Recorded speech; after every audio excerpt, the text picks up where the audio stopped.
GG Alcock has created another thought-provoking read with his latest offering called Kasinomics, which gives you his insight into African informal economies and the people who inhabit them. The book challenges our understanding of economies and shared interesting stories of businesses that operate in this invisible matrix. GG joins me now in studio. GG, thank you very much for joining me. Thank you. Always a pleasure seeing you. Let me create the context of this question, because you've actually got 20 years in understanding Kasinomics. How powerful is Kasinomics? Well, it's huge. It's this huge invisible market. I often talk about how traditional medicine, umuti, is worth 2.9 billion rand in South Africa alone.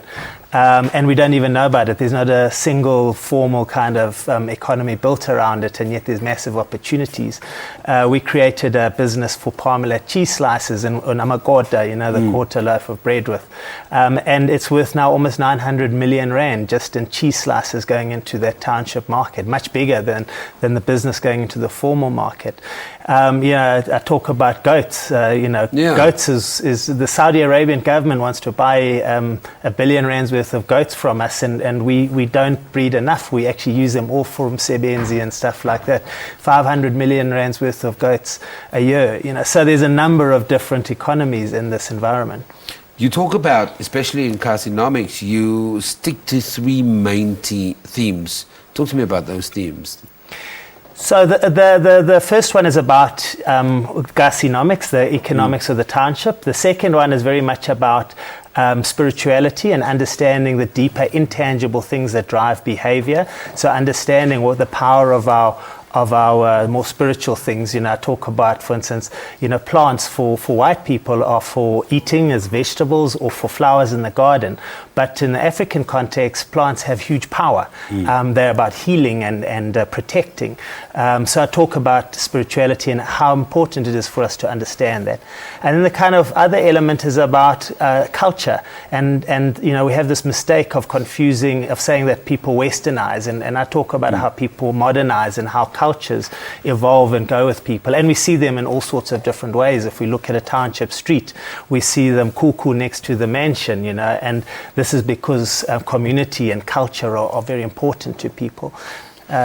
You've created a very interesting book because you give all these examples of thriving businesses within Kasi, but then you also share it with your own personal experiences, your upbringing, and in many ways, it's not a sequel to Third World Child, but it does somehow feel to me like it follows on, and I think you even say it in the book that it somehow picks up elements of Third World Child. It does talk about your upbringing and growing.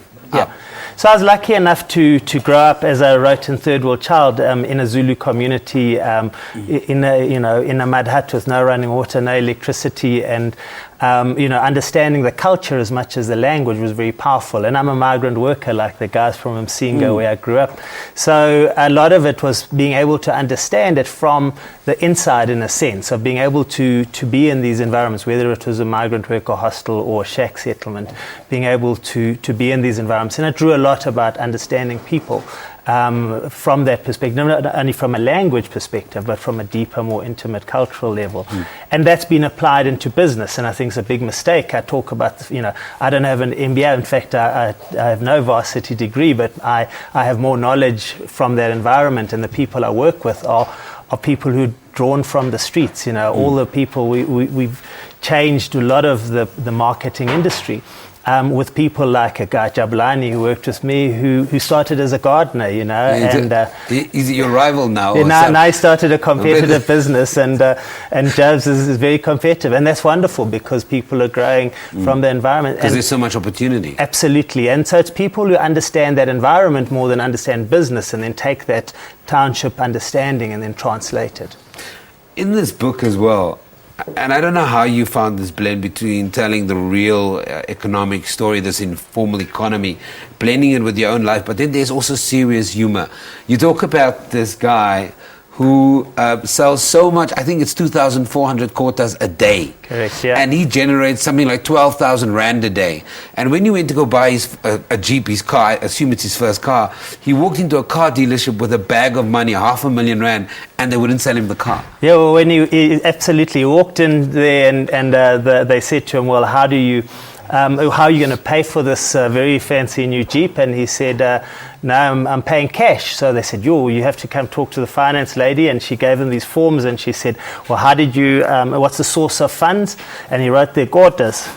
He was selling quarters. And she said, 500,000 for what's a quarter? So he called the guy from outside and he said, tell the madam what's a quarter. So the guy explained. She said, you make this much money from quarters. No, I'm sorry, I can't accept your money. and then eventually had to give... he had to get a friend of his to help pay for do an EFT and then pay someone else because they couldn't believe that. I also like that you say this book is not for white people. It's for anybody who doesn't understand the economy of Kasi.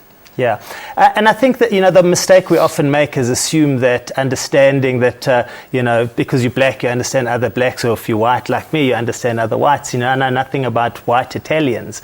It's actually more about understanding the dynamics, the culture, the lifestyles, and that's about spending time there. So you could be a Sotho and you don't necessarily know about Sotho people live in a shack if you live in Bryanston and you were brought up there. So it very much is about understanding these deeper things because we're spending our time there and working there. We've run out of time, but I just want to ask you one final question. What was the most interesting thing? And I want to talk to you about this cover very quickly. If you look at the cover of the book, you see this coffin on a donkey. Just talk to me about this cover very quickly. So the story is very much about understanding that behavior is driven by deeper spiritual, intangible things, because this is some Basotho guys in Lesotho driving this donkey to a funeral, and the coffin is a very, very expensive coffin, but on the back of a donkey. These are people who can't afford anything, but they'll spend the money on this very grand coffin. Sad but beautiful also. Yeah, I agree. That's why I wanted to point this out. Guys, you have to get this book. It's called Kasinomics, African Informal Economies and the People Who Inhabit Them. GG Alcock has spent more than 20 years understanding Kasinomics, and he shares his insights, but he's woven it into his life. And maybe what I'm going to urge you to do as well, go and grab Third World Child. So maybe read the two together, and it'll create a much more holistic picture of what GG is articulating in this book. But go and get it. It'll be a fascinating read. It's available at all good bookstores. That's the author here in studio with us. We take an ad break. You don't go anywhere.